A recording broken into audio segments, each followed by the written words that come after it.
Hey everyone, I'm Ian Douglas, the author of the website techinterview.guide. I do live streams every Sunday and Thursday at 6 p.m. Pacific, 9 p.m. Eastern about topics relevant to interview preparation for the tech industry. I occasionally record longer Q&A sessions, and I've started to break those into smaller videos to post. And there'll be information at the end of this video about how to get in contact with me if you have additional questions. Let's get to it. Art Bender mentioned in chat, what's the difference between experience or familiarity with a certain language or tool? Seeing that on a lot of job postings. So that's a great question. Let me just copy that and we'll copy, and I'll just paste that here on the screen just so other people can read it. So what's the difference between experience or familiarity with a certain language or tool?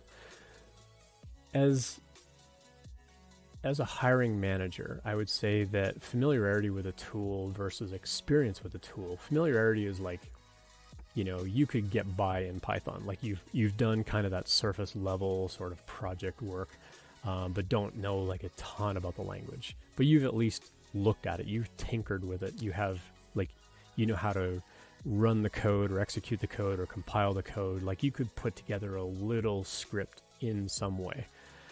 Versus experience is like you should be able to work in this pretty proficiently on your own without having to look up a ton of documentation. Now, as developers, we look up documentation all the time. But from a hiring point of view, being experienced in something means that you've used it on probably at least a couple of projects where it's not, we're not surprising you when we ask you certain kinds of interview questions. You're like, oh, I didn't know you were going to ask about that. We don't want the interview to be like that.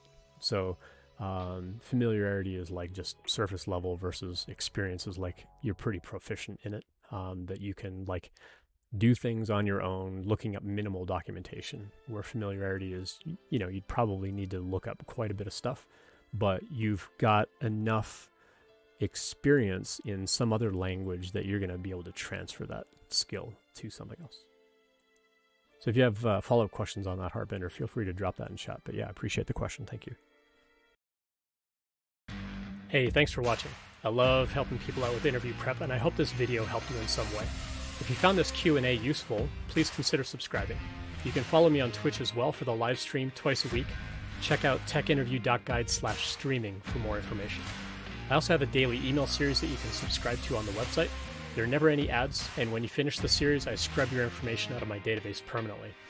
Finally, if you have a question that you'd like answered on the stream, you can find my contact info on techinterview.guide. I prefer LinkedIn or email. If you leave your question in a YouTube comment, it might take me longer to find it, but I'll see you next time.